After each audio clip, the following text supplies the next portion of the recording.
Bismillahirrahmanirrahim. Assalamualaikum warahmatullahi wabarakatuh. Apa kabar Bunda? Semoga Allah selalu memberikan kesehatan dan rezeki yang berlimpah. Pada kesempatan kali ini, Hanum akan menceritakan sebuah kisah yang berjudul Tak Diundang di Hajatan Mertua. Sebelumnya, Hanum mau ucapin banyak terima kasih yang sudah subscribe channel ini. Biar makin seru, langsung saja kita ke ceritanya.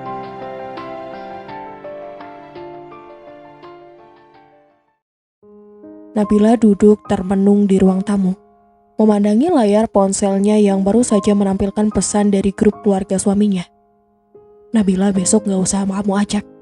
Sebuah pesan dari ibu mertua, tepat sebelum acara pernikahan adik suaminya, Afid. Nabila sudah membantu persiapan sejak kemarin, namun kini ia mendapati dirinya tidak diundang. Lebih menyakitkan lagi, semua karena seragam yang seharusnya untuknya diberikan kepada Endang, mantan tunangan Afid yang kini kembali akrab dengan keluarganya. Seragam untuk Nabila sudah aku kasih ke Endang, pesan Lina di grup itu. Nabila menghela napas panjang, membaca setiap percakapan yang mengabaikan keberadaannya. Bahkan Mbak Tuti menambahkan komentar yang merendahkannya. Kalau Nabila hadir, pasti kelihatan aneh. Lihat saja kayaknya. Nabila menatap suaminya, Afid, yang sedang bersiap dengan baju batik pemberian Lina. Dek, kamu istirahat saja di rumah, kamu juga kecapean, ujar Afid tanpa melihat Nabila. Nabila tersenyum miris. Iya, Nabila juga tidak akan datang jika keluargamu hanya mengharapkan Endang. Afid tampak terkejut. Kenapa bawa-bawa Endang? Dia cuma tamu Lina, gak ada hubungannya denganku. Nabila memilih diam. Afid pun pergi tanpa berusaha menenangkannya, meninggalkan Nabila sendiri dengan pikirannya yang semakin kalut. Sore itu Nabila melihat undangan story Mbak Tuti. Foto keluarga besar lengkap dengan Endang berdiri di sebelah Afid, menggandeng lengannya. Nabila tersenyum pahit. Mungkin selama ini dirinya hanya dianggap sebagai tamu di dalam keluarga suaminya sendiri. 2 hari berlalu, dan tiba-tiba ibu mertua datang ke rumah. Kali ini raut wajahnya tampak lebih ramah dari biasanya.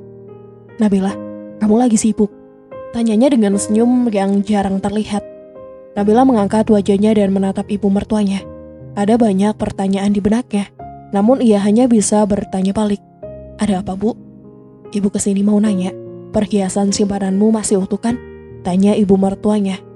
Kenapa dia bisa tahu jika Nabila punya perhiasan simpanan?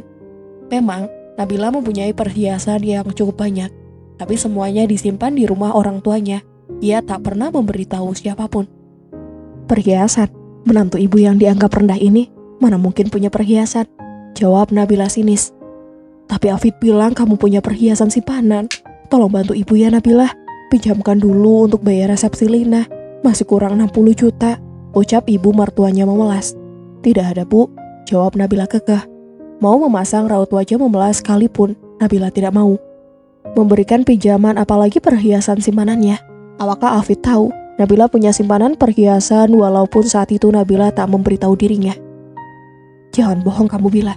Sama mertua sendiri perhitungan dan pelit, ucap ibu mertua sinis saat Nabila menolak permintaannya. Memang tidak ada, Bu, jawab Nabila. Ibu sumpah ini hilang beneran perhiasanmu. Gak berhak bohongin mertua sendiri, ujar ibu mertuanya menggebrak meja, membuat Nabila terkesiap dan mengelus dada dengan kelakuannya. Nanti ibu adukan kamu sama Afid, tukas ibu mertua sambil menunjuk Nabila sebelum ia pergi dari rumah ini.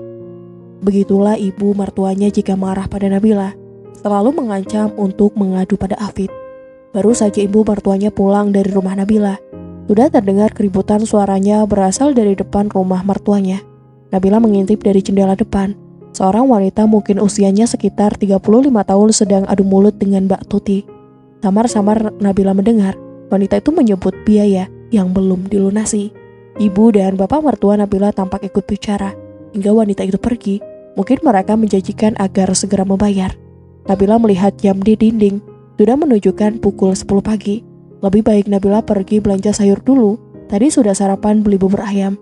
Nabila sengaja tak memasak untuk Afid. Lagian pagi tadi dan kemarin, Afid selalu makan di rumah orang tuanya. Sedikitpun keluarga mertuanya tak memberi makanan ataupun kue ke rumah ini. Walaupun Nabila juga tak mengharapkan, benar-benar tidak dianggap. Uang maharku kemarin aja 50 juta. Itu belum lagi uang dari keluarga suamiku sampai ngasih 150 juta untuk resepsi. ujar Lina yang Nabila dengar saat baru tiba di tempat menjual sayur. Rupanya pengantin baru itu juga sedang berbelanja. Kaya banget suamimu, kerjanya apa?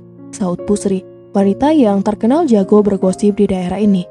Di bank, jabatan udah tinggi, jawab Lina sambil mengelus tangannya yang menggunakan gelang dan 2 cincin yang kemarin ia dapatkan sebagai mas kawin mungkin.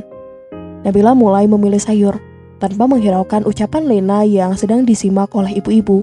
Jika memang suaminya memberi uang sebanyak itu, kenapa ibunya bisa sampai kekurangan biaya untuk membayar biaya resepsinya kemarin? Mbak Nabila, kenapa kemarin gak hadir? Adik iparnya nikah kok, kamu gak kelihatan? Tanya Mbak Kirni pada Nabila. Kini pusat perhatian ibu-ibu beralih pada Nabila. Mungkin mereka heran, kenapa Nabila kemarin tidak ada di sana. Tanya saja pada Nilna, kenapa saya tidak hadir?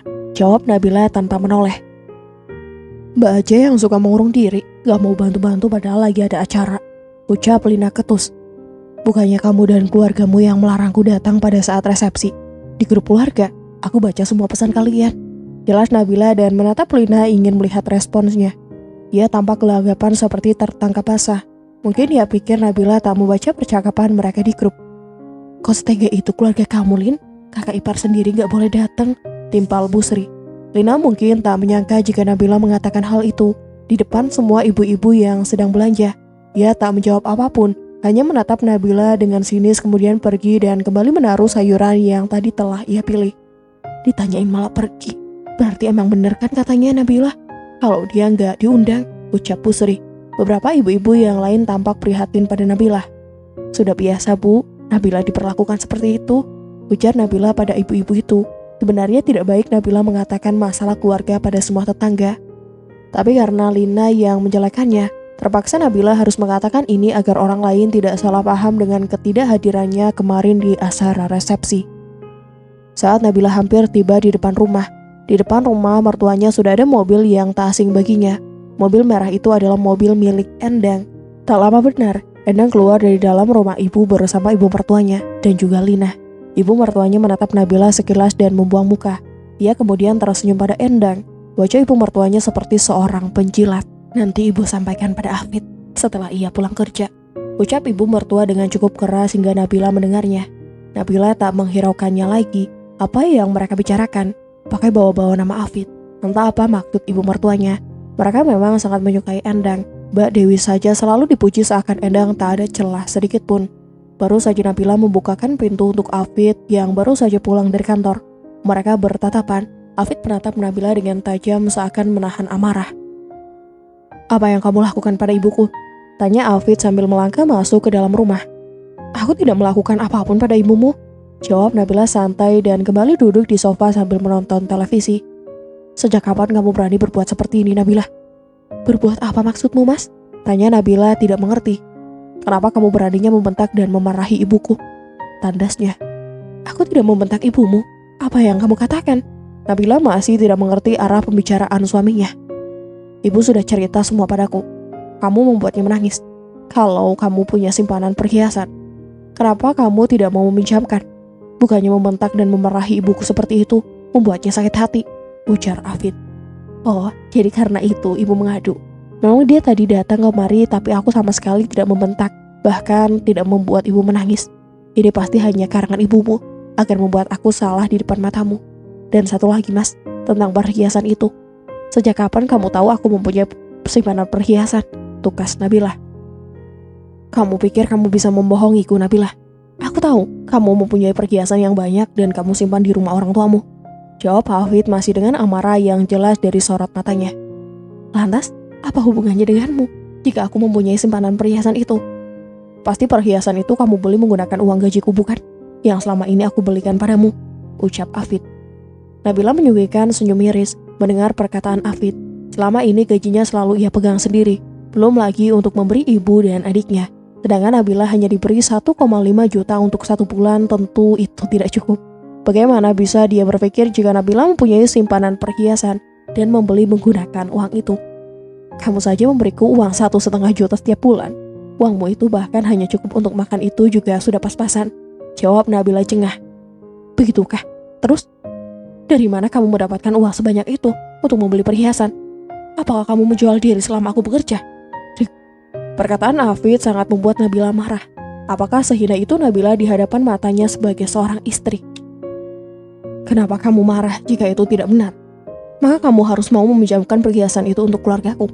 Ibu sekarang bingung untuk membayar biaya resepsi pernikahan Lina. Ya masih kurang, tukas Afid. Tidak sudi, pinjam saja pada Endang yang selalu dekat dengan keluargamu, jawab Nabila dan lalu melewati Afid. Jika kamu menolak, berarti ucapanku benar. Perkataan Afid barusan membuat telinga Nabila panas.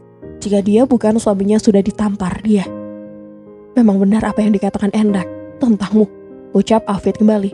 Nabila yang mendengar semakin tersulut emosi dan berbalik ke arah Afid. Plak! Afid memegang pipinya yang barusan ditampar oleh Nabila. Istri durhaka, berani kamu menamparku? Afid menunjuk wajah Nabila. Nabila menepisnya dengan kasar. Apa yang dikatakan Endang? Apa yang dikatakan wanita itu sehingga membuatmu memfitnahku dengan sekeji itu? Apa yang kamu katakan semua tidak pernah aku lakukan. Lebih baik kamu pergi mas dari rumah ini. Nabila menunjuk pintu mengusir Afid. Mata Afid membelalak saat mendengar Nabila berani mengusirnya. Rumah ini kan milik Nabila. Tentu saja dia bisa mengusirnya. Nabila, apa yang kamu katakan? Aku ini suamimu. Jangan mengusirku seperti ini di mana rasa hormatmu pada suami. Ucap Afid dengan raut wajah melunak tidak sebengis tadi. Rasa hormat? Apakah kamu juga pernah menghargai aku sebagai istri? Tinggal menghitung lelah saja mas. Mungkin aku akan minta bercerai. Sudah cukup lelah dengan perlakuanmu. Nabila masuk ke dalam kamar dan menutup pintu dengan keras. Nabila kembali membuka pintu dan melempar tas yang berisi baju Afid ke arahnya yang sedang duduk tertunduk di sofa. Apa ini Nabila? Sontak Afid mendongak. Itu bajumu, pergilah, jawab Nabila singkat. Kamu beneran mengusir aku? Afid bertanya seolah perkataan Nabila tadi hanya main-main. Iya benar, apa kurang jelas bagimu mas? Siapa yang tahan dengan suami seperti kamu? Selalu mengutamakan keluargamu tanpa memikirkan perasaanku. Apalagi keluargamu yang tak pernah menyukai aku. Mereka selalu menganggap aku seolah bukan menantu. Dan kamu lebih percaya pada Endang. Apa yang dikatakan wanita itu Sambung Nabila geram. Nabila, maafkan mas, tadi mas terbawa emosi. Jangan gegabah, mas tidak akan berkata seperti itu kembali. Ini Afid memohon pada Nabila. Sangat berbeda dengan tadi yang menuduhnya seenaknya. Jika begitu, mana uang gajimu? Aku ingat hari ini tanggal kamu gajian mas, ucap Nabila. Walaupun Nabila tak memaafkan Afid, tapi lebih baik Nabila memerasnya terlebih dahulu. Afid mengambil ponselnya dan berniat mentransfer uang jatah bulanan untuk Nabila seperti biasa. Sudah aku transfer, kamu jangan marah lagi ya. Jangan mengusirku, pinta Afid. Apa ini mas? Aku minta semuanya gaji bulan ini, bukan seperti biasa. Dia mentransfer Nabila hanya 1,5 juta. Tapi ibu mau pinjam uang gaji mas bulan ini, jawab Afid masih dengan nada yang lunak. Baiklah, aku akan berubah pikiran, jawab Nabila. Iya, akan mas transfer. Afid kembali membuka embakingnya, kini uang senilai 5 juta sudah masuk rekening Nabila. Karena gaji Afid 7 juta setiap bulannya. 500.000 untuk masnya, ucapnya. Memangnya kamu gak ada tabungan mas? Apa gajimu setiap bulan langsung habis? Tanya Nabila mencibir. Afid terdiam, ia sepertinya kebingungan akan menjawab. Pasti setiap bulan gajinya habis oleh ibu dan saudaranya. Mbak Tuti juga sering meminjam uang Bang Afid. Nabila tahu itu. Pintu depan terdengar ada yang menggedor. Saat Nabila membuka pintu, ternyata ibu mertua dan Mbak Tuti yang datang. Pasti ia ingin meminta gaji suaminya. Kebiasaan. Tanpa salam atau basa-basi, mereka nyelonong masuk. Kamu baru pulang, kenapa nggak kabarin ibu? Terdengar suara ibu bicara pada Afid. Nabila masuk ke kamar, sambil menguping dari dalam apa yang akan dilakukan oleh mertua dan iparnya itu. Entah apa saja yang akan mereka bicarakan. Afid, kamu sudah gajian? Tanya ibu mertuanya terdengar ramah pada putranya. Mbak mau pinjam Fit, kalau kamu udah gajian, mau bayar 2 juta aja untuk bayar sewa perhiasan kemarin, ucap Mbak Tuti. Sewa perhiasan apa mbak? Tanya Afid. Itu loh. Kemarin saat resepsi Lina, mbak, ibu, dan saudaramu yang lain sewa perhiasan biar tampil punya gitu. Malulah saat keluarga besar ngumpul cuma pakai cincin emas 1, jelas Mbak Tuti. Mereka memang BPJS, budget pas-pasan jiwa sosalita. Sampai sewa perhiasan segala. Habis resepsi malah numpuk utang, yang jadi sasaran Afid dan Nabila. Maaf mbak, aku gak bisa pinjemin, jawab Afid. Kenapa? Toh kamu habis gajian. Mbak udah habis banyak juga loh saat acara kemarin. Uang hasil amplop aja kurang untuk bayar hutang biaya resepsi. ujar Mbak Tuti. Tentu Afid nggak bisa lah, kan uang gajinya sudah diberikan pada Nabila semuanya. Pinjamin kakakmu, ibu kesini juga mau bahas tentang uang 30 juta itu gimana? Apa kamu pinjam bank aja untuk ibu? Timpal ibu mertuanya. Yang mereka bahas hanya uang dan uang. Dasar matrik. Uang yang mereka dapatkan selalu kurang karena itu tidak pernah merasa cukup. Uang gajiku sudah aku berikan pada Nabilah. Suara Afid terdengar melemah saat menyebut nama Nabilah. Apa semua kamu berikan? Ucap ibu terdengar panik. Iya. Jika tidak, ucapan Afid terpotong. Jika tidak apa? Suara ibu mertua mulai meninggi. Jika tidak, dia akan mengusirku. Sudah bu, jangan libatkan Afid lagi dalam masalah Lina. Dia sudah punya suami yang bertanggung jawab untuk biaya pernikahan mereka, ujar Afid. Tumben kali ini dia tak memihak ibu. Gak melibatkan bagaimana? Lina itu adikmu. Kamu harus ikut tanggung jawab dalam hal ini. Dan keluarga kita yang mengadakan resepsi jadi pihak suami Lina gak mau ikut campur, terang ibu. Suaminya bisa kan membantu. Sekarang dia sudah menjadi menantu ibu juga, tukas Afid. Mau minta gimana? Sungkan dong kita minta sama suami Lina, timpal Mbak Tuti. Setahunya memang katanya suami Lina itu dari orang berada, hingga membuat semua keluarga Afid segan padanya, seakan menghormatinya bernantu barunya itu. Tapi kata Lina dia sudah dimodali ratusan juta, terus kemana uang itu? Nabila juga sok jagoan dia. Mau mengusir kamu, istri macam apa itu? Kamu jangan diam aja ditindas sama istri, ucap ibu. Sepertinya sebentar lagi perang ibu mertua dan menantu akan dimulai. Nabila, keluar kamu dari kamar, teriak ibu mertuanya. Ini dia, istri gak tahu diri. Kamu enak banget memeras uang adikku. Dia yang kerja kamu tinggal menikmati padahal kerjanya di rumah cuma ongkang-ongkang kaki aja, tunjuk Mbak Tuti. Kakak iparnya yang bertubuh kempal dan rambutnya sedikit ikal itu memang sangat benci pada Nabila. Tak pernah ia baik selama Nabila menjadi istri Afid. Aku meminta haknya, salahnya di mana? Yang salah itu kalian, selalu memanfaatkan gaji Afid. Suami mbak itu suruh kerja, jangan jadi pengangguran tiap hari di warung kopi, cicit Nabila. Mbak Tuti menatap Nabila nyalang, karena Nabila menyinggung suaminya yang pengangguran itu. Kamu ini makin lancang saja. Mulutmu itu, apa hakmu mengusir Afid? Jika tidak memberikan uang gajinya, timpal ibu mertua. Aku jelas karena ini rumahku, ibu gak bisa melarangku, jawab Nabila tak kalah sengit. Gaji Afid itu juga ada hak ibu, kamu gak berhak mengambil semuanya. Cepat, berikan gaya uang gaji Afid yang semestinya sudah jadi milik ibu, tukas Mbak Tuti. Tidak mau, selama ini aku sudah mengalah diberi sedikit bahkan tidak ada separuhnya, jawab Nabila. Afid, lihat istrimu itu, berani sekali melawan ibu dan kakakmu. Jangan diam aja, beri pelajaran padanya. Hardik ibu pada Afid agar bertindak, tapi suaminya itu hanya diam dan tertunduk tidak berbuat apapun. Keberaniannya tadi saat memfitnah Nabila kini sudah lenyap. Semenjak Nabila berniat mengusirnya, Afid jadi kicap, tidak berani membela keluarganya. Tapi Nabila tak percaya begitu saja. Mungkin nanti bisa saja sifat lamanya kembali. Ibu dan mbak pulanglah, jangan memperkeruh suasana. Biar Nabila dan aku bicara berdua dan menyelesaikan masalah ini, ucapnya cukup lirih. Ibu cemberut melihat sikap Afid. Dia mengajak Mbak Tuti untuk pergi. Ingat Afid, kewajibanmu. Kamu harus balas budi pada ibu, ucap Mbak Tuti sebelum pergi meninggalkan rumah Nabila. Nabila meninggalkan Afid sendiri. Dia masih terduduk di sofa tampak merenungkan sesuatu entah apa yang ia pikirkan. Mungkin antara Nabila atau keluarganya. Pagi ini Nabila bersiap untuk pergi ke rumah ibu. Afid sudah rapi siap berangkat kerja. Sejak semalam mereka belum bicara apapun. Nabila, suara Afid memanggilnya. Terdengar ada keraguan saat ia bicara, mungkin masih takut dengan kemarahan Nabila kemarin malam. Kamu bisa nggak kasih ibu 4 juta dulu? Kasihan ibu sama Mbak Tuti kalau nggak dipinjemin, pinta Afid. Boleh mas, aku kembalikan jika perlu uangmu itu, tapi kamu bawa juga pakaianmu dan pergi dari sini, jawab Nabila ketus. Afid tampak tertegun dengan jawaban Nabila yang judes. Untuk apa kita menikah jika kamu tidak mau menafkahi dan bertanggung jawab padaku, ucap Nabila kembali. Pengeluaran kita kan belum banyak, karena kita juga belum punya anak. Sisa gajiku itu masih cukup untuk makan, jawab Afid. Aku pikir kamu berubah, ternyata masih saja sama. Jika kamu masih memihak keluarga dan berat sebelah, kita cerai saja mas, ucap Nabila menyahut tas di atas meja rias dan pergi meninggalkan Afid, yang masih berdiri terpaku karena ucapannya barusan. Aku tidak mau bercerai, jawabnya. Afid menyusul Nabila hingga ke teras. Afid, sini, ibu mertuanya memanggilnya. Endang, bawain sarapan untuk kita. Kamu pasti belum sarapan, apalagi istrimu itu malas masak kalau pagi. Nyinyir ibu sambil menenteng beberapa plastik yang berisi makanan pemberian Endang katanya. Wanita bernama Endang itu berdiri di samping ibu, sambil tersenyum pada Afid. Nabila melirik Afid sekilas, ia membalas senyum Endang. "Ladenin itu wanita pujaanmu," ucap Nabila dan berlalu. Tidak peduli lagi apa yang dilakukan Afid, ada urusan penting yang harus segera Nabila lakukan saat itu. Sebenarnya Nabila akan pergi ke rumah ibu kandungnya untuk mengamankan sertifikat rumah. Karena tadi pagi sebelum Afid bangun, Nabila membaca pesan dari jendela notifikasinya. "Sertifikat rumah kamu amankan," isi pesan yang dikirim oleh ibu mertuanya.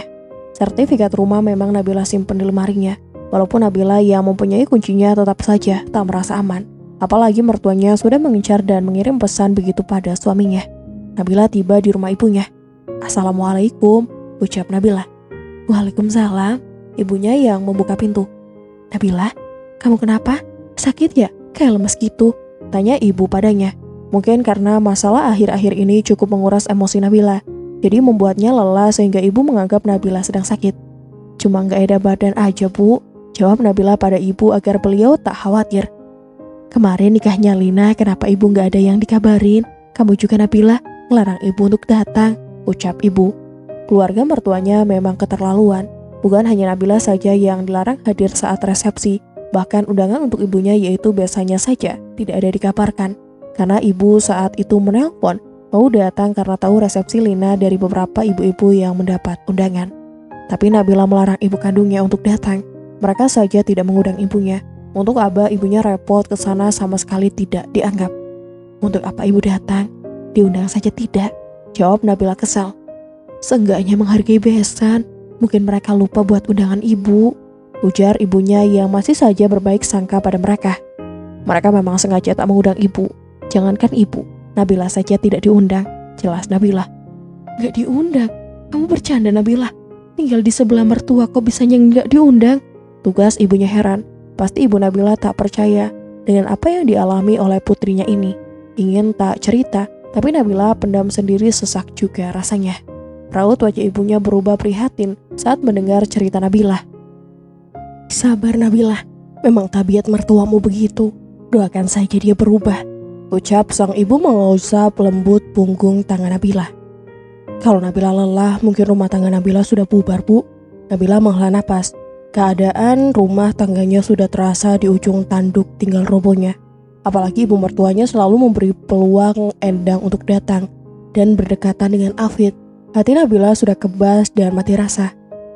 Tidak ada cemburu saat melihat mereka, tapi yang Nabila rasa adalah kekesalan dan sakit hati pada perlakuan mereka semua. "Lihat ke depannya, Bu. Nabila juga lelah bertahan kalau begitu terus." Nabila menceritakan kejadian kemarin, juga tentang ibu mertua yang selalu merongrong. "Ini aja, kamu pakai uang ibu hasil jual tanah besok untuk buka usaha. Lebih baik kamu punya penghasilan sendiri, kalaupun bercerai nanti tidak bingung." Nabila merasa saran ibunya sangat tepat. Memang, ibunya akan menjual tanah peninggalan bapak, dan hasilnya akan dibagi 3 dengan ibu dan adiknya. Bagiannya sangat cukup, bahkan lebih, untuk modal buka usaha. Nabila harus punya penghasilan sendiri, mengandalkan tabungannya dulu tidak cukup. Untuk beberapa hari ini Nabila akan menginap di rumah ibu. Dari semalam ponsel Nabila dimatikan. Pagi ini ia menghidupkannya kembali. Banyak pesan dari Afid yang masuk. Nabila melempar ponsel itu ke kasur, malas ingin membacanya. Ibunya sudah menyiapkan sarapan. Di ruang makan sudah ada ibu dan adik mertuanya bernama Hanin. Pagi ini ibu membuatkan nasi goreng. Masakan ibunya selalu enak dan Nabila rindukan jika menginap di sini. "Mbak, emang bener ya suaminya Lina itu kaya raya?" tanya Hanin di sela mereka sarapan. Hanin satu kampus dengan Lina. "Mbak gak tahu, kenapa?" tanya Nabila balik.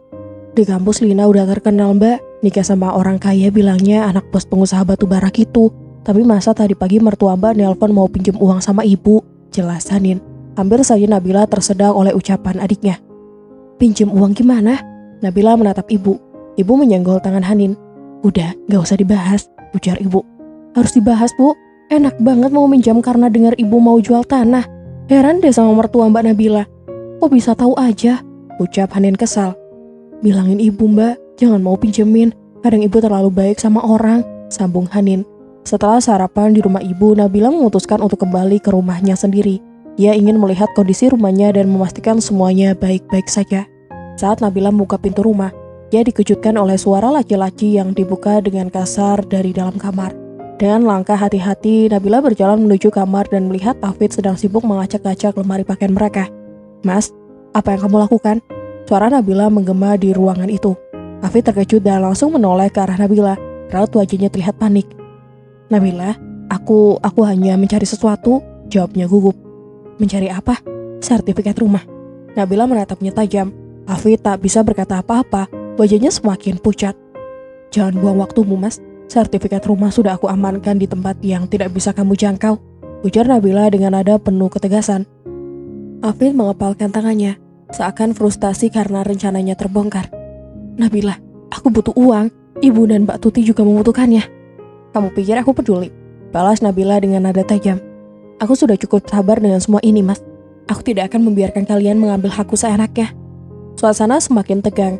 Nabila tahu ini adalah pertarungan terakhirnya untuk mempertahankan apa yang menjadi miliknya. Hari berikutnya, Afid dipanggil oleh ibu dan Mbak Tuti ke rumah mertuanya. "Afid, kamu harus pinjam uang di bank. 70 juta, itu saja," perintah ibu dengan tegas. "Ibu, itu jumlah yang tidak sedikit. Aku tidak bisa." "Kamu harus. Kalau kamu anak yang berbakti, kamu akan melakukannya," sela Mbak Tuti. "Tapi bagaimana aku melunasinya? Itu bukan jumlah kecil," protes Afid dengan wajah lelah. Ibu menatapnya tajam. "Kamu pikir kamu bisa dapat uang dari mana lagi? Kamu butuh uang itu segera." Afid menghela napas panjang, tahu dirinya tidak punya pilihan. "Baiklah, aku akan pinjam ke bank." Wajah ibu dan Mbak Tuti seketika berseri, sementara Afid merasa semakin terperangkap dalam tekanan keluarganya. Uang pinjaman dari bank akhirnya cair. Tanpa banyak pikir, ibu dan Mbak Tuti langsung membagi-bagikan uang itu sesuai keinginan mereka. 30 juta digunakan untuk membayar kekurangan biaya pelaminan, 2 juta untuk membayar sewa perhiasan, dan sisanya mereka gunakan untuk bersenang-senang. Sementara Afid yang telah berkorban meminjamkan uang dengan namanya sendiri tidak menerima sepeser pun. Namun kini, ia harus menanggung cicilan sebesar 5 juta per bulan. Karena itu, ia hanya bisa memberikan uang 2 juta kepada Nabila sebagai nafkah bulanan. Saat Afid menyampaikan hal itu, Nabila langsung meledak. "Apa? Kamu hanya bisa memberi 2 juta? Mas, apa kamu sudah gila?" bentak Nabila dengan mata penuh emosi. "Nabila, aku tidak punya pilihan. Semua uangnya sudah dipakai ibu dan Mbak Tuti," jawab Afid dengan wajah lelah. "Tapi ini keterlaluan, Mas. Kamu meminjamkan uang sebesar 70 juta dan kamu tidak dapat apa-apa. Kamu yang harus menanggung cicilannya sendiri lagi." Suara Nabila semakin meninggi. Ibu mertua yang mendengar keributan itu segera masuk ke dalam rumah. "Nabila, jangan membentak suamimu. Dia berbakti kepada orang tuanya. Itu hal yang wajar," ucap ibu dengan tajam. "Wajar? Apa yang wajar dari semua ini, Bu? Mas Afid bekerja mati-matian, tapi kalian menghabiskan uangnya begitu saja," balas Nabila tajam. Mbak Tuti ikut angkat bicara. "Kamu ini istri yang tidak tahu diri. Suami kamu sudah baik, membantu keluarganya, dan kamu malah marah-marah." "Mbak Tuti, yang tidak tahu diri itu kalian. Anak-anakan pakai uang hasil pinjaman, tapi Mas Afid yang harus bayar. Apa kalian tidak punya malu?" Nabila tak bisa lagi menahan kemarahannya. Afid hanya bisa bertunduk. Ia tahu bahwa Nabila benar, tapi ia juga tidak bisa melawan ibunya. "Cukup, Mas. Kalau kamu memang laki-laki, kamu yang harus membela istrimu. Jangan hanya diam." Suara Nabila bergetar menahan amarah dan kecewa. Namun Afid tetap diam, tak berani menatap mata Nabila. Nabila menatap suaminya dengan kecewa. "Kalau kamu terus seperti ini, jangan salahkan aku kalau aku meninggalkanmu, Mas." Kini Afid merasa benar-benar terpuruk. Ia lelah menjadi boneka keluarganya sendiri. Pikirannya dipenuhi dengan beban hutang yang harus ia lunasi setiap bulan. Sementara ibu dan kakaknya malah menikmati uang pinjaman tanpa memikirkan konsekuensinya. Malam itu Afid termenung di ruang tamu. Saat Nabila keluar dari kamar, ia melihat suaminya duduk dengan kepala tertunduk. "Mas, kamu kenapa?" tanya Nabila dengan nada yang lebih lembut dari sebelumnya. Afid mengangkat kepalanya, menatap Nabila dengan mata yang penuh dengan kelelahan. "Nabila, aku sadar. Aku sudah terlalu lama membiarkan keluargaku memperlakukan aku seperti ini. Aku tidak mau kehilanganmu hanya karena mereka." Nabila menatap suaminya dengan sedikit terkejut. Ia bisa melihat ada ketegasan dalam tatapan Afid, sesuatu yang jarang ia lihat sebelumnya. "Jadi, apa yang akan kamu lakukan?" tanya Nabila hati-hati. Afid menghela napas dalam-dalam. "Aku akan melunasi hutang ini sampai selesai. Tapi setelah itu aku tidak akan lagi membiarkan ibu dan Mbak Tuti memperbudakku. Aku harus berdiri untuk rumah tangga kita. Aku tidak bisa terus seperti ini. Mata Nabila mulai berkaca-kaca. Ia tahu betapa sulitnya bagi Afid untuk sampai pada keputusan ini. Kamu yakin? Aku tahu ini tidak mudah untukmu. Afid mengangguk mantap. Aku yakin Nabila. Aku sudah cukup menderita. Aku tidak mau kehilangan kamu hanya karena keegoisan mereka. Setelah hutang ini lunas, aku akan menjalani hidup kita dengan lebih baik. Tanpa tekanan dari keluargaku. Aku janji. Nabila tersenyum kecil. Akhirnya melihat secercah harapan dalam rumah tangganya. Ia mendekat menggenggam tangan Afid erat. Aku percaya padamu mas. Tapi ingat, jangan biarkan mereka mengendalikanmu lagi. Afid mengangguk, merasakan dukungan dari istrinya. Untuk pertama kalinya ia merasa benar-benar ingin merubah hidupnya. Tidak untuk keluarganya, tapi untuk dirinya sendiri dan untuk Nabila. Berjalannya waktu, akhirnya hutang Afid di bank telah lunas. Selama ini Nabila turut membantu melunasi hutang tersebut dengan tabungan emas yang ia simpan tanpa sepengetahuan Afid. Berkat usaha dan kerja keras mereka berdua, beban hutang yang sempat menjerit Afid kini telah hilang. Setelah janji yang pernah ia ucapkan kepada Nabila, Afid mulai bersikap lebih tegas terhadap keluarganya. Ia menolak setiap kali ibu dan Mbak Tuti meminta uang dengan jumlah besar. Sekalipun ia memberi, jumlahnya tidak pernah lebih dari 1 juta rupiah. Ketika suatu hari ibu dan Mbak Tuti datang lagi dengan wajah memelas meminta uang, Afid menolak dengan tegas. Afid, ibu butuh uang 10 juta untuk keperluan penting. Tolong bantu ibu, pinta ibu dengan suara manja. Afid menatap ibunya dengan ekspresi datar. Ibu, aku sudah lunas dari hutang yang kalian bebankan padaku. Aku tidak akan mengulang kesalahan yang sama. Aku hanya bisa bantu 1 juta, itu pun kalau ibu benar-benar butuh. Kenapa kamu jadi seperti ini, Afid? Kamu anak durhaka.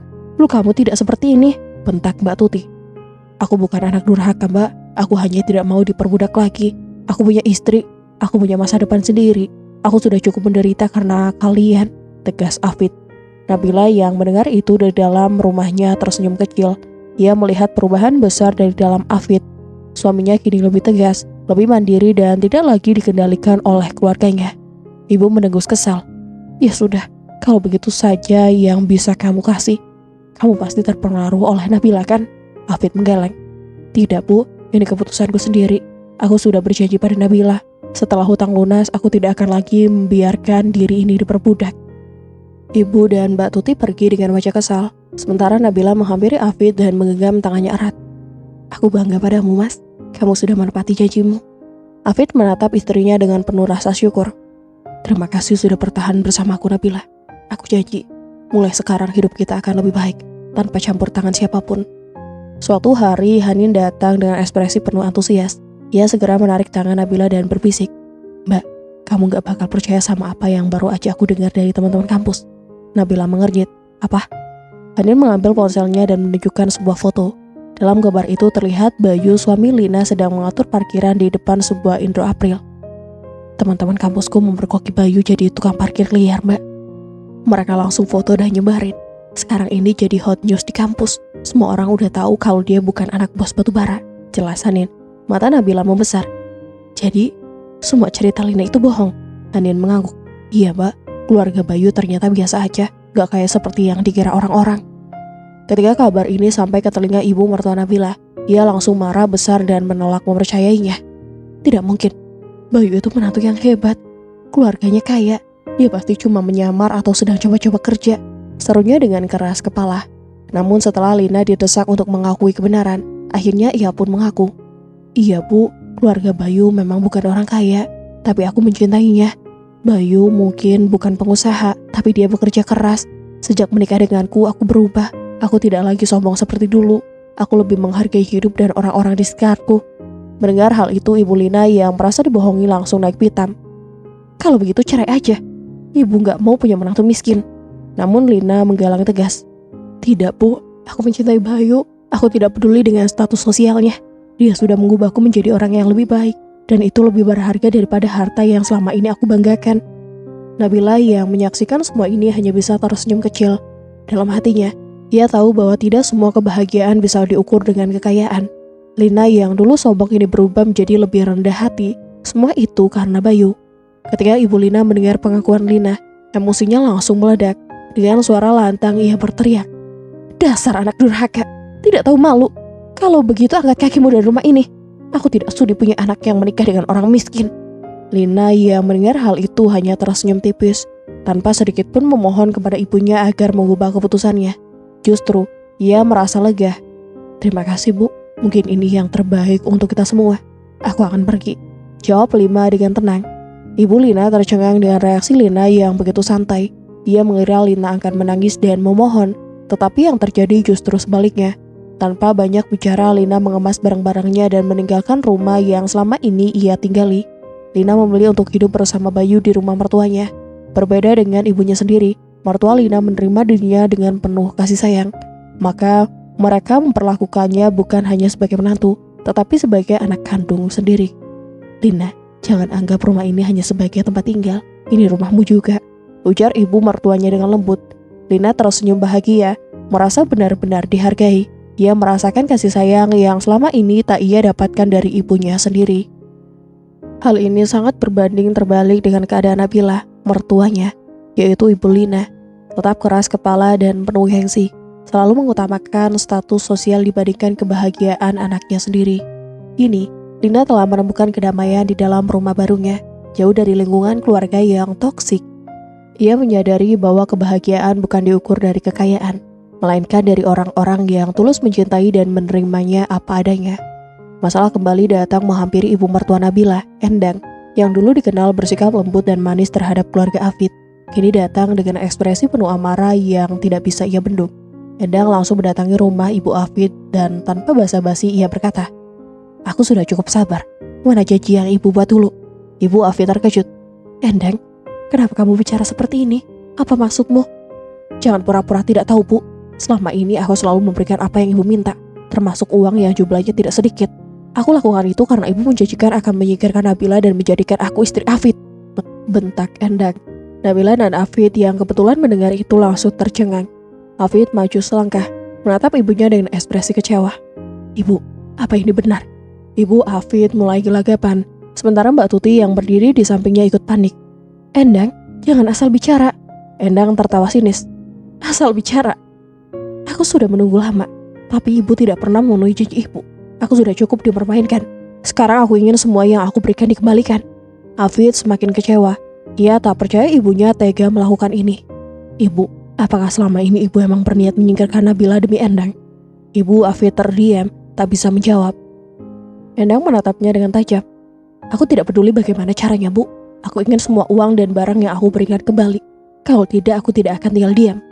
Nabila yang dari tadi menahan amarahnya akhirnya angkat bicara. "Jadi ini alasan ibu selalu menyudutkanku, karena ingin menjodohkan Afid dengan Endang." Ibu Afid mencoba mencari alasan, tetapi kali ini tidak ada yang membelanya.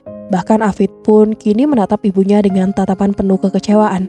Endang yang sudah muak dengan janji palsu akhirnya pergi dengan penuh kemarahan, meninggalkan ibu Afid dalam ketakutan. Nabila menoleh pada Afid. "Sekarang kamu lihat sendiri, siapa sebenarnya keluargamu. Aku tidak akan bertahan jika kamu masih memihak mereka." Afid menghela nafas panjang. Ia kini sadar, keluarganya telah berbuat begitu banyak kesalahan, dan kali ini ia tidak akan tinggal diam lagi. Setelah Endang pergi dengan penuh kemarahan, ibu Afid menjadi sangat panik. Ia tahu bahwa masalah ini tidak bisa ia hadapi sendirian. Dengan berat hati ia datang ke rumah Afid dan Nabila, wajahnya penuh kecemasan. "Afid, Nabila, tolong bantu ibu." Endang terus mendesak ibu untuk mengembalikan uangnya. "Ibu tidak tahu harus bagaimana lagi," ujar ibu Afid dengan suara gemetar. Afid yang masih dipenuhi rasa kecewa hanya menatap ibunya dengan dingin. "Bu, semua ini adalah akibat perbuatan ibu sendiri. Kenapa sekarang meminta tolong padaku setelah semua yang ibu lakukan?" "Ibu mohon, Afid. Ibu sudah tidak punya siapa-siapa lagi. Mbakmu sudah kabur bersama suaminya. Entah kemana. Ibu tidak bisa menghadapi ini sendirian," rengek ibu Afid. Namun Afid tetap pada pendiriannya. "Maaf, Bu, aku tidak akan membantu. Ibu harus menghadapi konsekuensi dari tindakan ibu sendiri." Nabila yang mendengar percakapan itu hanya diam sejenak, merenung. Seburuk apapun perlakuan ibu mertuanya selama ini, ia tetaplah seorang ibu. Nabila menarik nafas dalam dan akhirnya berkata, "Mas, bagaimanapun juga dia tetap ibumu. Aku tahu dia telah banyak menyakitimu, tapi biarkan dia menghadapi masalah ini sendirian juga tidak akan membuat keadaan lebih baik." Afid menatap Nabila dengan ekspresi penuh pertimbangan. Tapi Nabila, setelah semua yang dia lakukan padamu, kenapa kamu masih ingin membantunya? Karena aku tidak mau kita menjadi seperti mereka, Mas. Aku ingin kita tetap berbuat baik, meskipun orang lain tidak memperlakukan kita dengan baik. Aku tidak ingin kebencian ini terus berlanjut, jawab Nabila dengan lembut. Afid terdiam lama, hatinya masih terasa berat. Tetapi ia tahu bahwa istrinya benar. Akhirnya ia menghela napas panjang dan berkata, "Baiklah, aku akan membantu. Tapi dengan satu syarat.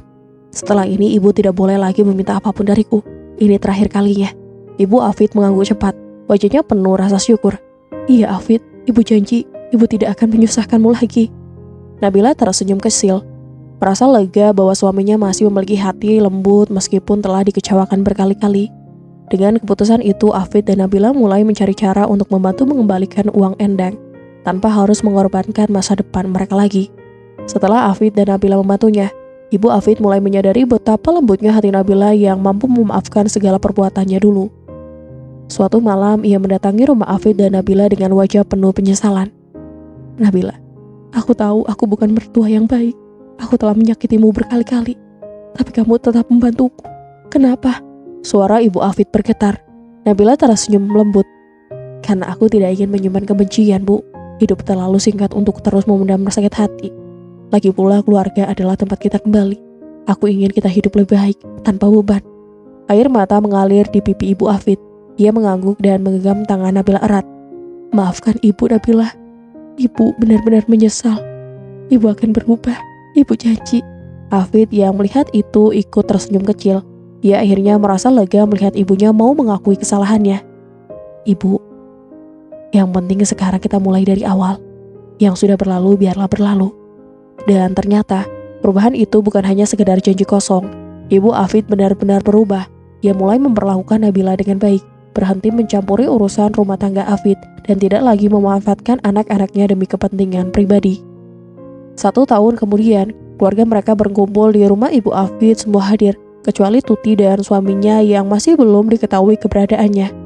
Kini suasana yang dulu penuh ketegangan telah berubah menjadi keharmonisan yang hangat. Nabila menggendong seorang bayi laki-laki yang baru ia lahirkan. Sementara Lina duduk di sofa dengan tangan mengusap perutnya yang tengah mengandung anak pertamanya dengan Bayu. "Alhamdulillah, cucu pertama ibu tamat sekali," ujar Ibu Afid sambil mengelus pipi anak Nabila. "Namanya Raihan, Bu. Mas Afid yang memilih nama itu," kata Nabila tersenyum. Afid tertawa kecil. "Raihan berarti wangi. Harapannya dia bisa menjadi anak yang membawa kebaikan bagi keluarga kita." Lina yang duduk di samping Bayu ikut tersenyum. "Sungguh perubahan yang luar biasa ya, Bu. Kalau mengingat kejadian setahun lalu, rasanya sulit dipercaya kita bisa duduk bersama seperti ini." Ibu Afid menatap Lina dan Bayu dengan penuh penyesalan. Dengan suara lembut ia berkata, "Lina, Bayu, Ibu ingin meminta maaf kepada kalian. Ibu dulu sangat keras kepala, terlalu mementingkan gengsi dan status sosial. Ibu menyesal telah menghakimi kalian tanpa mengenal siapa kalian sebenarnya. Tolong maafkan Ibu." Lina terharu, ia menggenggam tangan ibunya. "Aku sudah lama memaafkan Ibu. Yang penting sekarang kita bisa hidup dengan damai tanpa ada kebencian di antara kita." Bayu mengangguk. "Saya juga, Bu. Yang sudah berlalu biarlah menjadi pelajaran untuk kita semua." Air mata kebahagiaan mengalir di wajah Ibu Afid. Untuk pertama kalinya dalam hidupnya, ia merasakan kebahagiaan yang sesungguhnya, bukan dari harta ataupun status, tetapi dari keluarga yang utuh dan penuh kasih sayang. Kesabaran dan kebaikan hati akan selalu menang. Meskipun Nabila telah disakiti oleh ibu mertuanya, ia tetap memilih untuk membalas dengan kebaikan. Dan pada akhirnya, kebaikan itu yang mengubah hati ibu mertuanya. Tidak peduli seberapa banyak konflik yang terjadi, keluarga tetap menjadi tempat untuk pulang dan memaafkan. Dan berakhir sudah kisah kali ini. Semoga kita semua bisa mengambil hikmahnya. Dan dari Hanu mohon maaf apabila ada salah kata dalam penyampaian cerita. Akhir kata, sampai jumpa. Wassalamualaikum warahmatullahi wabarakatuh.